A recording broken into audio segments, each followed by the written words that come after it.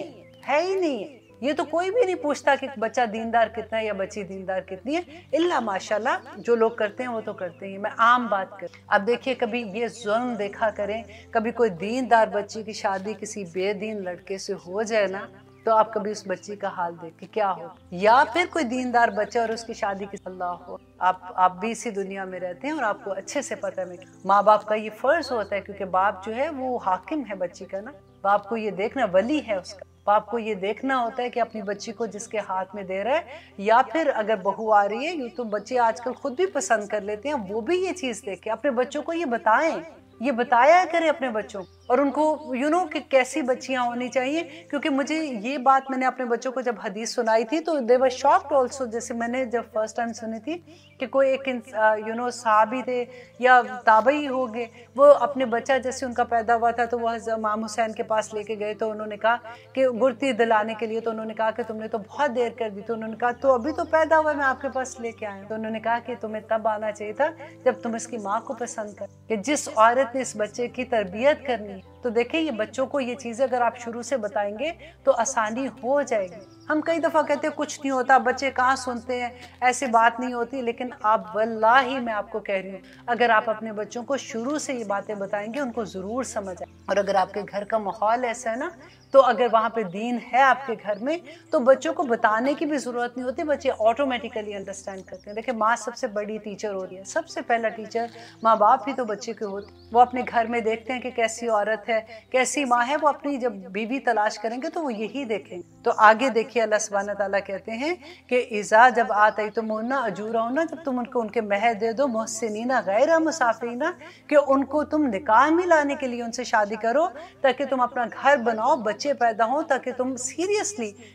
جو آگے تم نے اپنی زندگی چلانے، نہ کہ فن کے لیے، ولا اور نہ متخذی، اور نہ بنانے والے ہو اخدان، چھپے دوست، کہ چھپی دوستیاں بنانے والے نہیں ہو۔ اور آگے دیکھیے اتنا ڈر لگتا ہے یہ بات سن کے کہ یہ ساری باتیں ہم سن کے کہتے ہیں اب کیا کریں، آج کل کے تو بچے تھوڑی ایسے سنتے ہیں، آج کل کے اس لیے نہیں سنتے کیونکہ ہم نے اپنے گھروں کے ماحول بھی تو ویسے کر دیے، ہم اپنے بچوں سے، بیٹوں سے ایسے ڈرتے ہیں جیسے ہم اپنے باپ سے ڈرتے ہیں، اور ہم اپنی بیٹیوں سے ایسے ڈرتے ہیں، گھبراتے ہیں جیسے ہم اپنی ماؤں سے ڈرتے تھے۔ اور اب آپ دیکھیے کہ اللہ سبحانہ تعالیٰ آگے کیا کہتے ہیں کہ جو ان چیزوں کو سیریسلی نہیں لے رہا اور وہ سوچتے ہیں کہ یہ تو ممکن ہی نہیں ہے، کوئی نہیں ہونا، بس ٹھیک ہے بڑی اچھی آج درس تھا، آج سن لیا، بڑا اچھا تھا، اور عمل کرنے کی دفعہ ان کو انہوں نے عمل کرنے کی کوشش بھی نہیں کی ہے، تو اللہ سبحانہ تعالیٰ کہتے ہیں وَمَن يَكْفُرْ، اور جو کوئی کفر کرے گا، جو کوئی انکار کرے گا بالایمانی، ساتھ ایمان کے، کہ مومن ہے، مسلمان ہے، اور وہ انکار کرتا ہے اور وہ نہیں مانتا ان چیزوں کو، فَقَدْ حَبِطَ عَمَلُهُ، تو اللہ سبحانہ تعالیٰ کہتے ہیں کہ تمام اعمال بینکرپٹ کر دیتے ہیں اللہ سبحانہ تعالیٰ، کہ سارے اعمال پھر کر لو نیکیوں کے کام، جتنے بھاگ کے کرتے ہو کہ میں تو یہ کر رہی ہوں وہ کر رہی ہوں، اپنے دل کو تسلی دیتے ہو، اللہ سبحانہ تعالیٰ کہتے ہیں سب اعمال ضائع ہو گئے، وَهُوَ فِي الْآخِرِ الْخَاسِرِينَ، اور وہ آخر میں خسارہ پانے والے بینکرپٹ ہو جائیں گے۔ اب دیکھیے کہ کیسے ہم بینکوں میں جمع کرتے ہیں، گھر لیا، کاروبار لیا، یہ کیا وہ کیا، آخر میں جب بینکرپسی ہوتی ہے گھر بھی جاتا ہے، کاروبار بھی جاتا ہے، سب کچھ چلا جاتا ہے۔ وہی بات اللہ سبحانہ تعالیٰ کہتے ہیں کہ آخرت میں بالکل خسارے میں کون لوگ ہوں گے؟ جو اللہ کی آیات کو نہیں، جو ان پہ عمل نہیں کر۔ اب لیتے ایک چھوٹی سی بریک، پھر دیکھتے ہیں اللہ سبحانہ تعالیٰ آگے کیا کہ یا ایھا الذین آمنو، اے لوگو جو ایمان لائے ہو۔ دیکھیے اس میں اتنی دفعہ ایمان والوں کی پکار ہوگی تو کیونکہ اس کے بعد کوئی نہ کوئی ایسا حکم آ رہا ہوتا ہے کہ اللہ سبحانہ وتعالیٰ چاہتے ہیں کہ غور سے سن لو کہ اے لوگو جو ایمان لائے ہو، اذا قمتم جب کھڑے ہو تم الی الصلاۃ نماز میں، فاغسلوا تو دھو لیا کرو وجوہکم اپنے چہروں کو۔ اب یہاں پہ دیکھیے کیونکہ وضو کی آیت ہے تو اس میں آپ کو وضو، تیمم، غسل کے بارے میں انشاءاللہ ڈیٹیل آپ جانیں گے۔ یہاں پہ میں آپ کو یہ بتا دوں کہ آج پہلے میں نے آپ کو بتایا کہ سورۃ مائدہ جو ہے یہ آلموسٹ 6 ہجری کے نزدیک نازل ہوئی تھی، اور اس سے پہلے ہم سورۃ النساء میں بھی ہم نے تیمم کے بارے میں پڑھا تھا، ڈیٹیل پڑھی تھی۔ تو سورۃ نساء میں اگر آپ دیکھیں تو 5 اور 6 ہجری کے نزدیک یہ صورتیں نازل ہو رہی تھی، اور پھر یہ سورۃ مائدہ تو فتح مکہ تک نازل ہوئی تھی نا۔ تو اب یہ دیکھیے کہ آیت تو ابھی نازل ہو رہی ہے 5ویں اور 6 ہجری میں، جب نبی صلی اللہ علیہ وسلم مدینہ میں تھے، اور نماز تو وہ شروع سے پڑھ رہے ہیں۔ تو کیا کویسچن اب یہ ہونا چاہیے ایز اے اسٹوڈنٹ آف قرآن کہ کیا وضو جو تھا وہ نبی صلی اللہ علیہ وسلم پہلے نماز کے ساتھ وضو نہیں کرتے تھے، کیونکہ آیت تو بھی نازل ہو رہی ہے؟ تو اس کا جواب یہ ہے کہ نبی صلی اللہ علیہ وسلم نے اور صحابہ نے کبھی بھی اپنی زندگی میں نماز جو ہے وہ وضو کے بغیر نہیں پڑھی تھی۔ تو اس سے کیا پتہ چلتا ہے کہ وضو جو ہے وہ پہلے سنت سے ثابت ہوا، اور پھر اللہ سبحانہ تعالیٰ نے اس کو قرآن میں نازل۔ اور سنت سے دیکھیں، اس کا جواب ان لوگوں کے لیے ہے کہ جو سنت پہ یقین نہیں کرتے نا۔ بعض لوگ کہتے ہیں وہ سنت سے انکار کر دیتے ہیں، وہ کہتے ہیں نہیں جی نہیں، ہمیں بتاؤ قرآن میں کدھر لکھا ہوا ہے۔ تو پھر آپ ان کو یہ آیت بتا کے بتائیں کہ اب ہمیں بتائیں کہ اگر آپ قرآن پہ یقین رکھتے ہیں اور سنت پہ یقین نہیں رکھتے تو آپ بتائیے کہ کیا پھر ایسے نماز ہو سکتی؟ نبی صلی اللہ علیہ وسلم نے اس سے ایک حدیث کا میں خلاصہ بتا دیتی ہوں آپ کو کہ نبی صلی اللہ علیہ وسلم جب نماز شروع میں وحی میں جب نماز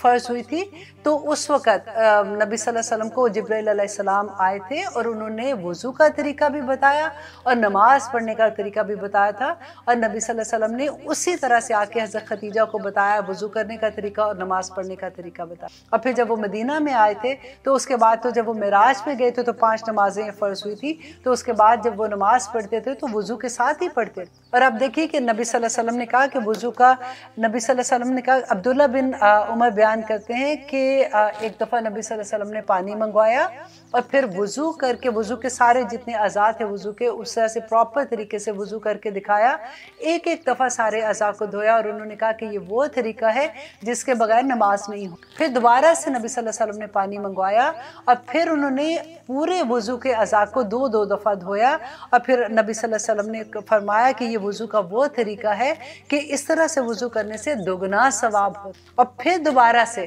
نبی صلی اللہ علیہ وسلم نے پانی منگوایا اور تیسری دفعہ پھر جب وضو کیا تو 3 دفعہ ایک اعضاء کو وضو کے اعضاء کو دھویا، اور انہوں نے کہا کہ یہ وہ طریقہ ہے جو میرا طریقہ ہے اور مجھ سے پہلے جو انبیاء تھے ان کا بھی وضو کا یہی طریقہ تھا۔ اب اس کی دلیل ہمیں کہاں سے ملتی ہے کہ دیکھیے کہ ہم نے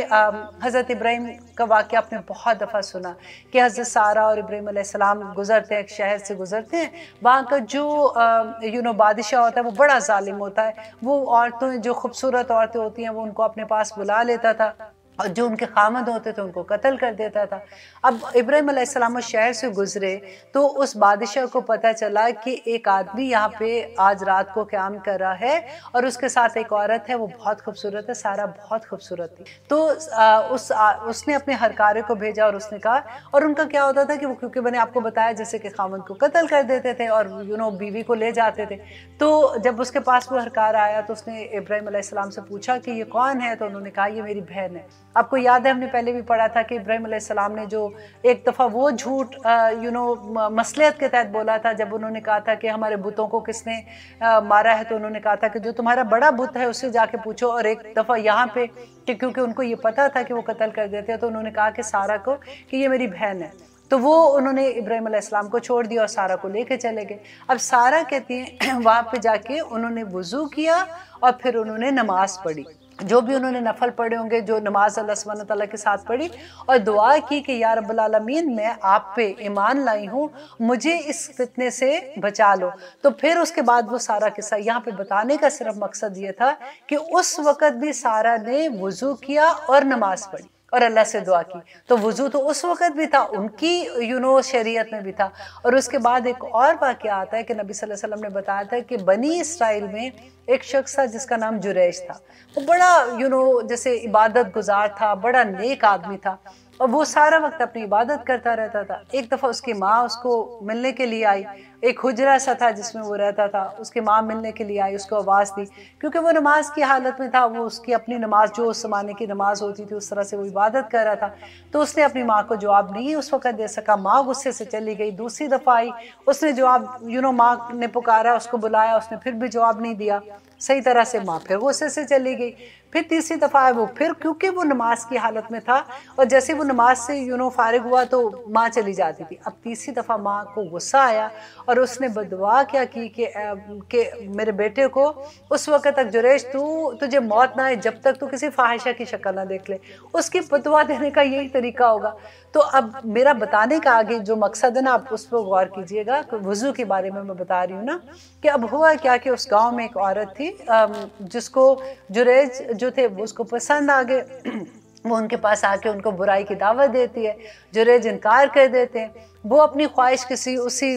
گاؤں کے کوئی گڈریا سے وہ پوری کرتی ہے, اس سے وہ پریگننٹ ہو جاتی ہے, اس کا بچہ پیدا ہوتا ہے. اب جیسے بچہ پیدا ہوتا ہے تو گاؤں کے لوگ کہتے ہیں کہ یہ کس کا بچہ ہے. اب اس کو غصہ ہے جریج پہ, تو وہ اپنا الزام جو ہے وہ ان پہ لگاتی ہے کہ اس کا بچہ ہے, جریج کا بچہ ہے. اب گاؤں والوں کو غصہ آتا ہے کہ یہ تو اتنا نیک بنتا ہے تو اس نے یہ کیا کیا. تو وہ غصے سے آتے ہیں, تو اس کا جو بھی جھونپڑی تھی یا جس میں وہ عبادت کرتا تھا یا چرچ طرح کا بنا ہوا تھا جو بھی تھا, وہ اس کو سارے کو گرا دیتے, وہ جریج کو مارنے کے لیے آتے ہیں. اب وہ جریج ان لوگوں کو کہتا ہے کہ یہ غلط ہے, یہ میرے پہ الزام ہے, اب ثابت کیسے کرے. تو اس روایت میں یہ آتا ہے کہ جریج نے وضو کیا اور نماز کے لیے کھڑا ہوا اور اللہ سبحانہ تعالیٰ سے دعا مانگی کہ یا رب العالمین میری صفائی پیش کرے. تو یہ یاد ہے عیسیٰ علیہ السلام کے بارے میں نے آپ کو بتایا تھا کہ یہ وہ بچہ تھا جو ماں کی گود میں جس نے بات کی تھی, اور یہ 2 بچے تھے, اور یہ والا دوسرا بچہ تھا جس نے ماں کی گود میں بولا تھا, اور اس نے اپنے بتایا تھا کہ میں اس گڈریا کا بیٹا ہوں,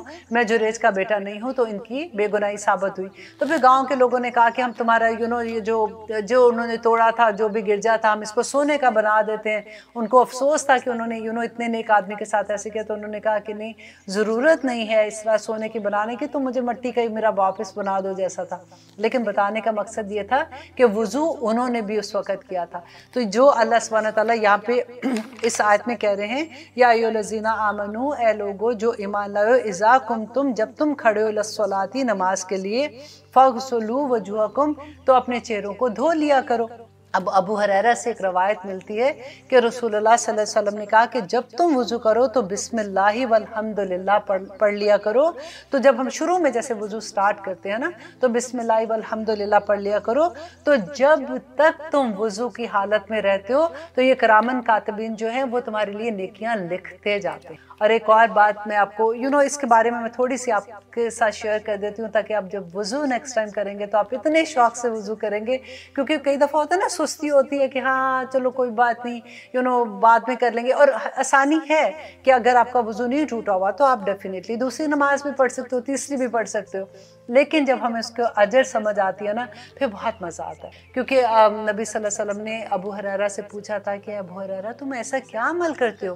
کہ میں نے جنت میں اپنے سے پہلے آگے تمہارے قدموں کی آواز سنی. تو ابو ہریرہ نے کہا تھا کہ میں وضو کے بعد تحیۃ الوضو کے 2 نفل ہم جیسے پڑھتے ہیں نا, وہ پڑھتا ہوں میں, اور تو کوئی ایسا کام نہیں ہے. دیکھیے کتنا بڑا اس کا اجر. اور وضو کے بارے میں حضرت عبداللہ بن عمر کہتے ہیں کہ رسول اللہ صلی اللہ علیہ وسلم نے فرمایا, تم میں سے جو شخص اچھی طرح وضو کر کے مسجد میں جائے اور اس کا ارادہ صرف مسجد میں عبادت کے لیے جانا ہو, تو اس کے ہر قدم پر اللہ سبحانہ تعالیٰ ایک درجہ بلند کرتا ہے اور اس کو ایک نیکی عطا کرتا ہے. اب دیکھیے ایک درجہ کوئی چھوٹی بات ہے, ایک درجے سے دوسرے درجے کا فاصلہ. اور دیکھیں نبی صلی اللہ علیہ وسلم نے کیا بتایا تھا کہ جیسے تم یہاں پہ دیکھیں ستارے کتنے بڑے ہیں نا, اگر ہمیں کتنے سے ٹمٹماتے ہوئے چھوٹے چھوٹے ستارے نظر آتے ہیں, اسی طرح سے اتنا فاصلہ ایک درجے سے دوسرے درجے. تو ایک قدم پہ, اب سوچیے آپ جب گاڑی میں بیٹھ کے جاتے ہیں مسجد میں, وہ ہمارے قدم ہی ہوتے ہیں. جتنی دور سے آپ جاتے ہیں. کیونکہ ایک دفعہ ایک قبیلے کے لوگوں نے نبی صلی اللہ علیہ وسلم سے پوچھا تھا کہ ہم مسجد کے قریب آ جائیں کیونکہ وہاں پہ جگہ خالی ہو رہی تھی. تو نبی صلی اللہ علیہ وسلم نے کہا کہ تم کیوں اپنا اجر ضائع کرتے ہو, تم تھوڑی دور سے آتے ہو, تمہیں اتنا ہی زیادہ اجر ملتا. اور آگے ایک اور حدیث میں آپ سے شیئر کرتی ہوں کہ حضرت عمر بن خطاب کہتے ہیں کہ رسول اللہ صلی اللہ علیہ وسلم نے فرمایا کہ جو شخص اچھی طرح سے وضو کرے اور پھر وہ یہ کلمات کہے اشہد لا الہ الا اللہ, مطلب وضو کمپلیٹ کرنے کے بعد اشہد ان لا الہ الا اللہ وحدہ لا شریک لہ واشہد ان محمدا عبدہ ورسولہ, اور اس کے علاوہ یہ بھی کہے کہ اللہم اجعلنی من التوابین وجعلنی من المتطہرین. یہ دونوں چھوٹی چھوٹی آیات ہیں, آپ لوگ یاد کر لیں کیونکہ پہلی آپ کو آتی ہے, دوسری والی میں کل بھی کسی کو یاد کرا رہی تھی, اس لیے ابھی پڑھتے ہوئے میں بھی رکی ہوں تھوڑا سا کہ اللہم اجعلنی, اے اللہ مجھے بنا دے, من التوابین توبہ کرنے والوں میں سے, وجعلنی اور مجھے بنا دے, من المتطہرین اور جو پاک لوگ ہیں, طہارت والے لوگ ہیں جن کو تو پسند کرتا, پاکی والے لوگوں میں مجھے شامل کر دے. اور جو بھی وضو کے آخر میں یہ پڑھے گا تو نبی صلی اللہ علیہ وسلم نے فرمایا کہ جنت کے 8 دروازے اس کے لیے کھول دیے جائیں گے. سبحان اللہ. اور اس کو کہا جائے گا تم نے جس دروازے سے تم نے داخل ہونا ہے تم اس میں داخل ہو جائے. ایک اور بہت خوبصورت حدیث ہے کہ نبی صلی اللہ علیہ وسلم نے فرمایا, ایک صحابی کہتے ہیں کہ انہوں نے فرمایا کہ ایک درخت کی خوش شاخ کو وہ پکڑ کے انہوں نے ہلا کے دکھایا کہ نبی صلی اللہ علیہ وسلم نے کہا تھا کہ اسی طرح سے جو اچھے سے وضو کرتا ہے نماز کے لیے اس کے گناہ ایسے جھڑ جاتے ہیں جیسے اس شاخ سے خزاں میں جیسے سوکھے پتے ہوتے ہیں, اس طرح سے